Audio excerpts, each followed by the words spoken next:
பெருசா நிம்மதியான தூக்கம் பெருசா? பேசாம நான் வீட்லயே தூங்கி இருந்திருப்பேன். இப்ப நீங்க ஜாலியா நின்னு இந்த ப்ரோகிராம் பார்த்து என்ஜாய் பண்ணிட்டு இருக்கீங்க. இப்போ உங்களால நிம்மதியா தூங்க முடியுமா? நின்னுகிட்டே தூங்குறதுக்கு நான் குதிரையா? இத முடிச்சிட்டு வீட்டுக்கு போய் நிம்மதியா தூங்குவீங்க. அப்போ உங்களால ஜாலியா ப்ரோகிராம் பார்க்க முடியுமா? நான் நிம்மதியா தூங்குவேன். ஆனா என் வீட்டுக்காரமா நிம்மதி இல்லாம இருப்பா. நம்ம விடுற கொரட்டை சேத்தத்துல அவ தூக்கம் போயிடும்.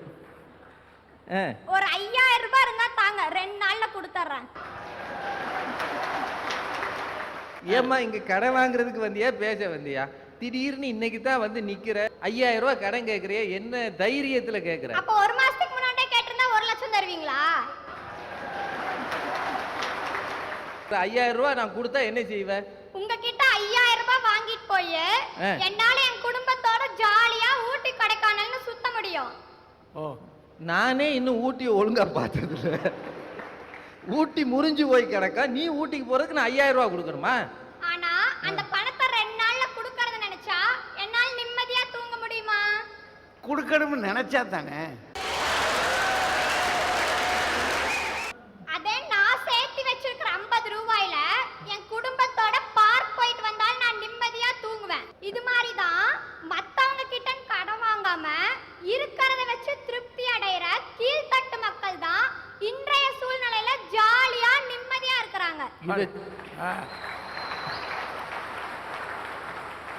விளையாட்டு பிள்ளைகள் வெல்லாம வீடு வந்து சேருமா ஐயா? விளையாட்டு பிள்ளைங்க வெல்லாம வீடு வந்து சேருமா? சேராது. இந்த பிள்ளை பேசிக்கிட்டே இருந்துச்சு. நல்லது மாதிரி தெரிஞ்சுச்சா? ஆமா. புரியுத மாதிரி தெரிஞ்சுச்சா? ஆமா. ஏதாவது புரிஞ்சுச்சா? ஐயா நிம்மதியா இருக்காரா? அவர் நிம்மதியா இருக்காரான்னு அப்ப கேள்வி. பொதுமக்கள் நிம்மதியா இருக்காரான்னு கேட்டா அவர் நிம்மதியா இருக்காரா? உலகம் பூரா அறிவுரை சொல்ற ஐயாவே நிம்மதி இல்ல, அப்புறம் என்னையா உலகம் நிம்மதியா இருக்கும்? இதே மாதிரிதான் ஒரு 2-3 நாளைக்கு முன்னால அண்ணாச்சிட்ட போய் சொன்னேன். பெரியவர்கிட்ட போய், ஐயா கல்யாணம் முடிஞ்சு 4-5 வருஷம் ஆச்சு, என் பொண்டாட்டி நீ புரிஞ்சிக்கவே மாட்டுக்காளா அப்படின்னு. யார்கிட்ட? நம்ம பெரியவர்கிட்ட தான். வேற யார்கிட்ட போய் நான் விளக்கம் கேட்க முடியும்? அவரு போய்யா கல்யாணமாயி 40 வருஷம் ஆச்சு, நானே புரிஞ்சுக்க முடியல. 4 வருஷத்துல புரிஞ்சாராம்ல. ஒருத்தருக்கு கார் ஓட்ட கத்துக்கணும்னு ரொம்ப நாளாவே ஆசை. டிரைவிங் ஸ்கூல்ல போய் கத்துக்கிட்டா அதிக செலவாகும்ட்டு கரஸ்ல கத்துக்க நினைக்கிறாரு. கரஸ்ல வார ஒரு புக் அனுப்புவாங்க, அது வச்சு நம்ம கத்துக்கலாம். அவருடைய பணக்கார ஃப்ரெண்டு கிட்ட கெஞ்சி கூத்தாடி ஒரு கார் வாங்கி வைக்கிறாரு. ஃபர்ஸ்ட் வாரம் ஸ்டார்ட் பண்றத பத்தின புக் வருது. இவர் போய் ஸ்டார்ட் பண்ணி பார்க்கறாரு. செகண்ட் வாரம் கிளட்ச் அமுத்தி கியர் போட பத்தினது. இவர் போய் கிளட்ச் அமுத்தி கியர் போட்டு பார்க்கறாரு. 3வது வாரம் கிளட்சை விட்டுட்டு எக்ஸலரேட்டர் கொடுக்கிறது. இந்த புக்க படிச்ச அடுத்த நாள் இவர் ஹாஸ்பிடல்ல இருக்காரு. என்ன ஆச்சு? ஏன்னா முத வாரம் ஸ்டார்ட் பண்றது, 2வது வாரம் கிளட்ச் அமுத்தி கியர் போடுறது, 3வது வாரம் வண்டி மூவ் பண்றது, 4வது வாரம் தான் எப்படி பிரேக் போட பத்தின புக்கே வரும். அதுக்குள்ள இவன் கதை கந்தல் ஆயிடுச்சு. இவங்க தான் அறவே கடாச்சே, எதையுமே முழுசா தெரிஞ்சுக்க மாட்டாங்க. இவங்களும் அடிபட்டு யார் மேல சவாரி பண்றாங்களோ அவங்களையும் அடிபட வச்சிருவாங்க. அளவுக்கு அதிகமா இருக்கிறவங்களுக்கு காப்பாத்திக்கணுங்கிற கவலை, அளவோட சம்பாதிக்கிறவங்களுக்கு இன்னும் அதிகமா சம்பாதிக்கணுங்கிற கவலை. சரி. அடுத்தவங்க முதுகுல சவாரி செய்யறவங்களுக்கு இவங்க எப்படா கீழே போடுவாங்க, அடுத்தது யார் முதுகுலடா ஏறலாங்கிற கவலை. ஆனா நாளைக்கு பத்தின கவலையே இல்லாம அடுத்த வேலைக்காக சம்பாதிக்கிற கீழ்த்தட்டு மக்களுக்கு தான் இருக்கிறத வச்சு திருப்தி அடைகிற ஜாலி நிம்மதி. இப்ப நம்ம அரசாங்கத்தையே எடுத்துக்கோங்களேன். 2 ரூபாய் அரிசி, 2 ஏக்கர் நிலம், இலவச கலர் டிவி, இதெல்லாம் இவங்க வாழ்க்கை தரத்தை உயர்த்தறதுக்கு தானே. 100 ரூபாய் கூலி வாங்கினா 60 ரூபாயை வீட்டுல கொடுத்துட்டு 40 ரூபாயை கையில வச்சுக்கிட்டு ஒரு பார்ட்னரை சேர்த்துக்கிட்டு 27 ரூபாய்க்கு ஒரு கட்டிங் வாங்கி அடிச்சுக்கிட்டு 5 ரூபாய் குழந்தைங்க கிட்ட தீனி வாங்கி கொடுத்துட்டு ஜாலியா நிம்மதியா இருப்பாங்க. பெரிய பெரிய பணக்காரங்க வீட்ல எல்லாம் வேலைக்காரங்களை விட்டு குழந்தைங்க கிட்ட பாதாம் பிஸ்தான் கலந்த 100 ரூபாய் பீஸா வாங்கிட்டு வந்து கொடுக்கறதுல இருக்க சந்தோஷத்தை விட இவங்க 5 ரூபாய் மிக்சர் வாங்கிட்டு வந்து கொடுப்பாங்க பாத்தீங்களா, அதுல இருக்கிற சந்தோஷம் அதிகம். வேலை செய்யற இடத்துல எல்லாம் முதலாளிங்க ஏதாவது ஒரு வார்த்தை கேவலமா பேசிட்டா கூட துண்ட வதறி தோல்ல போட்டுட்டு இந்த மடை இல்லைன்னா சண்டை நெவர் மைண்ட்.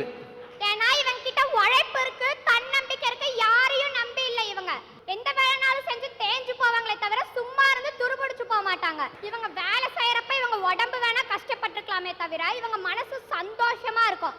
இப்ப ஏழைங்களா கார்ப்பரேஷன் ஸ்கூல்ல படிக்க வச்சாது ஃபர்ஸ்ட் ரேங்க் எடுக்கணும்னு நினைப்பாங்க.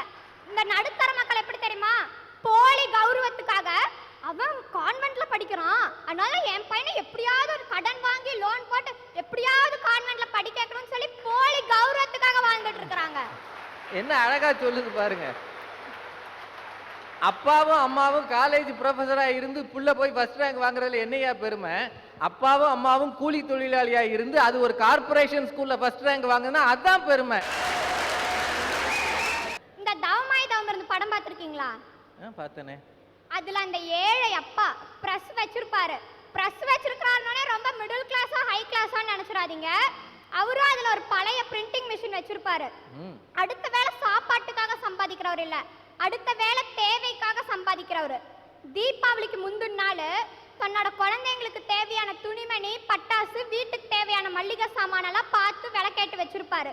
ஒரு போஸ்ட் ஆர்டர் வந்திருக்கும், அது முடிஞ்சதும் அந்த டெலிவரியில வர பணத்துல எல்லாம் வாங்கலாம்னு நினைச்சிருப்பாரு. அப்ப அந்த ஆர்டர் கேன்சல்.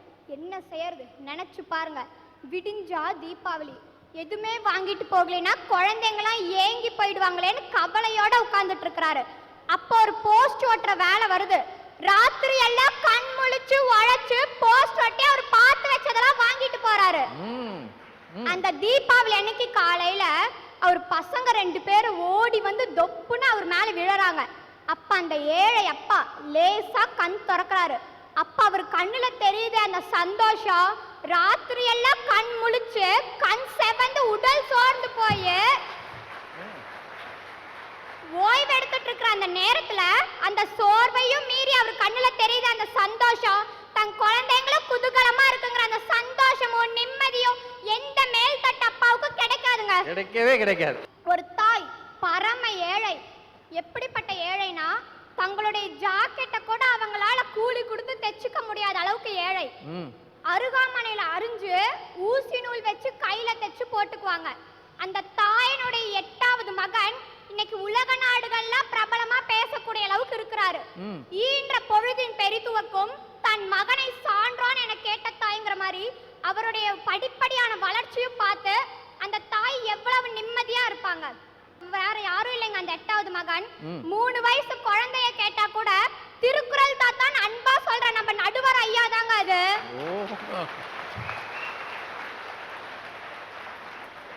இப்ப என்னை எடுத்துக்கோங்க, நான் 8வது படிச்சுட்டு இருக்கிறேன். இப்ப நான் எங்க வீட்ல எனக்கு டைம் கிடைக்கிறப்ப ஏதோ தான் போட்டு ஷால் போட்டு அப்பப்ப எனக்கு கிடைக்கிற 1-2 ரூபாயெல்லாம் சேர்த்து வச்சு அப்ப எங்க வீட்ல படிப்பு செலவுங்கிறப்ப அதை கொடுத்து எங்க வீட்ல இருக்கிறவங்களுக்கு என்னால முடிஞ்ச அளவுக்கு பாரத்தை குறைப்பேன். நமக்கு தேவையானது நம்மளை சுத்தியே தான் இருக்கு. வாய்ப்பை தேடி ஓடணும், ஓடிக்கிட்டே தேடணும். இப்ப நம்ம பிறக்கிறப்ப கூட நமக்கு பசிக்கு தேவையான பால் நம்ம தாய்கிட்ட தயாரா இருக்குல்ல, அது மாதிரிதான் நமக்கு தேவையானது நம்மளை சுத்தியே தான் இருக்கு. தேடுறது ஓடுறது நமக்கு ஒண்ணு புதுசு இல்ல, அதான் பிறக்கிறதுக்கு முன்னாடி இருந்தே பண்ணிட்டு இருக்கிறோம்ல. பிறக்கிறதுக்கு முன்னாடி இருந்தே பண்றோமா? அது எப்படி? நம்ம கூட ஓடி வந்தால் லட்சக்கணக்கான கோடிக்கணக்கான அணுக்களையும் முந்திக்கிட்டு நம்ம அம்மாவோட கர்ப்பப்பையை தேடி நுழைஞ்சோம்ல. அதே அந்த குழந்தை என்ன சொல்லுது, ஒரு கரு உருவாவதற்கு தகப்பனாரிடம் இருந்து வருகிற அந்த அணுக்களில் ஒரு அணு மட்டும் முந்தி ஓடி வந்து தாயின் கர்ப்பப்பையை அடைந்ததால் தான் கருவே உருவானது. அந்த மாதிரி தேடி ஓடுனது நம்ம பிறப்புக்கு முன்னாடியே இருந்தது. பிறந்து 25 வயசான பிறகு ஏன் வேலையை தேடி ஓட மாட்டேங்கிற, நீ தான் தப்பு பண்றேன்னு சொல்லுது ஒரு சின்ன குழந்தை. என்னாச்சு, சேவல் முட்டை போடுமா? நாமக்கல்ல போய் கேளுங்க, சேவல் முட்டை போடுமான்னு சொல்லுவாங்க. வாத்து குட்டி போடுமா? என்னாச்சு? ஓடாது. ரயில் ரோட்ல போமா ஐயா? போவாது. மயிலு பாட்டு படிக்குமா ஐயா? பாடாது. அப்ப இந்த பரமசிவன் சொல்லுதே பொய் இருக்குமா? ஓ, இதுக்கு தான் இப்படி ரூட்டா? இத நேர சொல்ல வேண்டியதானே. பரமசிவன் சொல்றதுல மட்டுமில்ல, அது கழுத்துல இருக்கிற பாம்பு சொல்றதுல கூட பொய் இருக்காது. என்ன நிலைமையில ஆண்டவனும் நிம்மதியா இல்ல, மாண்டவனும் நிம்மதியா இல்ல. என்னாச்சு? மக்களை காப்பாத்துறது யாரு? என்னாச்சு? கடவுள் தான். அந்த கடவுளை காப்பாத்துறது யாரு? தர்மகர்த்தா இல்ல, திண்டுக்கல் பூட்டு. ஒத்த நாள் கோயில புறம் திறந்து போட்டு போங்க பாக்கும், மொத்த கடவுளும் அடகு கடையில இருப்பாரு. திருப்பதி வெங்கடாஜலபதி எவ்வளவு பெரிய பணக்காரு, அவரு நிம்மதியா இருக்காருன்னு நினைக்கலாம். குபேரங்கிட்ட வாங்கின கடனை அடைக்க முடியாம திருநெல்வேலி பக்கத்துல இருக்க சிறுவேகுண்டம் ஊர்ல ஒளிஞ்சு கிடக்காரியா. இப்படி கடவுளே நிம்மதியா இல்ல, மனுஷன் எம்மாத்திரம்யா நிம்மதியா இருப்பான். சரி, செத்தவன் நிம்மதியா இருக்கான் ஐயா. ஏன்யா? எங்க ஊர்ல ஒருத்தன் இப்படித்தான் செத்து போனான், வயசானவன். செத்தவன் சும்மா செத்துருக்க கூடாது, சொத்தெல்லாம் பிரிக்காம செத்து போனான். சரி. கடைசியில என்னாச்சு, சண்டை, அண்ணன் தம்பிக்குள்ள சொத்து சண்டை தெருச்சண்டையாயி, தெருச்சண்டை ஊர் சண்டையாயி, ஊர் சண்டை வெட்டு குத்துன்னு ஆகி போச்சு. செத்தவன் வீட்லயும் கிடையாது, சுடுகாட்லயும் கிடையாது, நடுரோட்ல கிடைக்கான். அண்ணாச்சி இன்னைக்கு நாட்டுல ஆடு நல்லா இல்ல, மாடு நல்லா இல்ல, வீடு நல்லா இல்ல, நாடு நல்லா இல்ல அண்ணாச்சி. ஆடு நிம்மதியா இல்ல, மாடு நிம்மதியா இல்ல. நீங்க என்ன மிருக வைத்தியரா? இல்ல, நான் காலேஜ் வாத்தியார் தான். காலேஜ் வாத்தியாரா? ஆமா, கரெக்ட் தான். பயலோல பூரா ஆடு மாடுன்னு தானே நாங்க சொல்லுவோம். ஓ, ஆனா ஒண்ணு தெரிஞ்சுக்கிட்டேன், உங்ககிட்ட படிக்கிற பையன் ஒருத்தரும் நிம்மதியா இருக்க மாட்டான். நானே நிம்மதியா இல்ல, அந்த பையல எப்படி நான் நிம்மதியா விடுவேன்? நாட்டில் நிர்ணயிக்கப்பட்டது என்று ஒன்று இருக்கிறது. நவகிரகங்கள் 9, திசைகள் 8, வானவில் 7, சுவைகள் 6, பஞ்சபூதங்கள் 5, பருவநிலை 4, மூர்த்திகள் 3, துருவங்கள் 2, நிம்மதி 1, அது அடுத்தவன் முதுகில் சவாரி செய்பவனே என்று பேச வந்திருக்கிறேன்.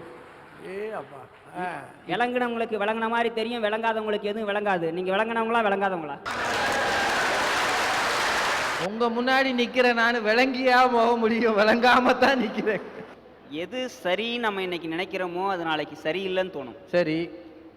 எது இன்னைக்கு சரியில்லைன்னு நம்ம நினைக்கிறோமோ அது நாளைக்கு சரின்னு தோணும். இப்போ சானியா மிர்சா பந்தடிக்கிறா, கோர்ட்டுக்கு வெளியே போகுது, அவுட்டுங்கிறோம். சச்சின் டெண்டுல்கர் பந்து அடிச்சு கோர்ட்டுக்கு வெளியே போனா அது ஏன் 6 பாயிண்ட்ங்கிறோங்க? 6ன்றோம்.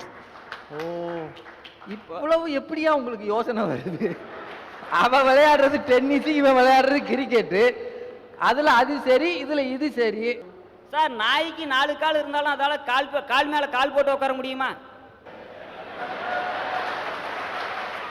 எப்படி புதுசு புதுசா யோசிக்கிறீங்க? நடுத்தர மக்கள் சொல்றாங்களே, சைக்கிள் எவ்வளவு வேகமா ஓடினாலும் பேக்குகளை ஃப்ரெண்டுகளை முந்த முடியுமா? அதனால எங்க அடுத்தவங்க முதுகுல சவாரி செய்யற மாதிரி நிம்மதி யாராலையும் காண முடியாதுன்னு சொல்லிக்கிறேன் சார்.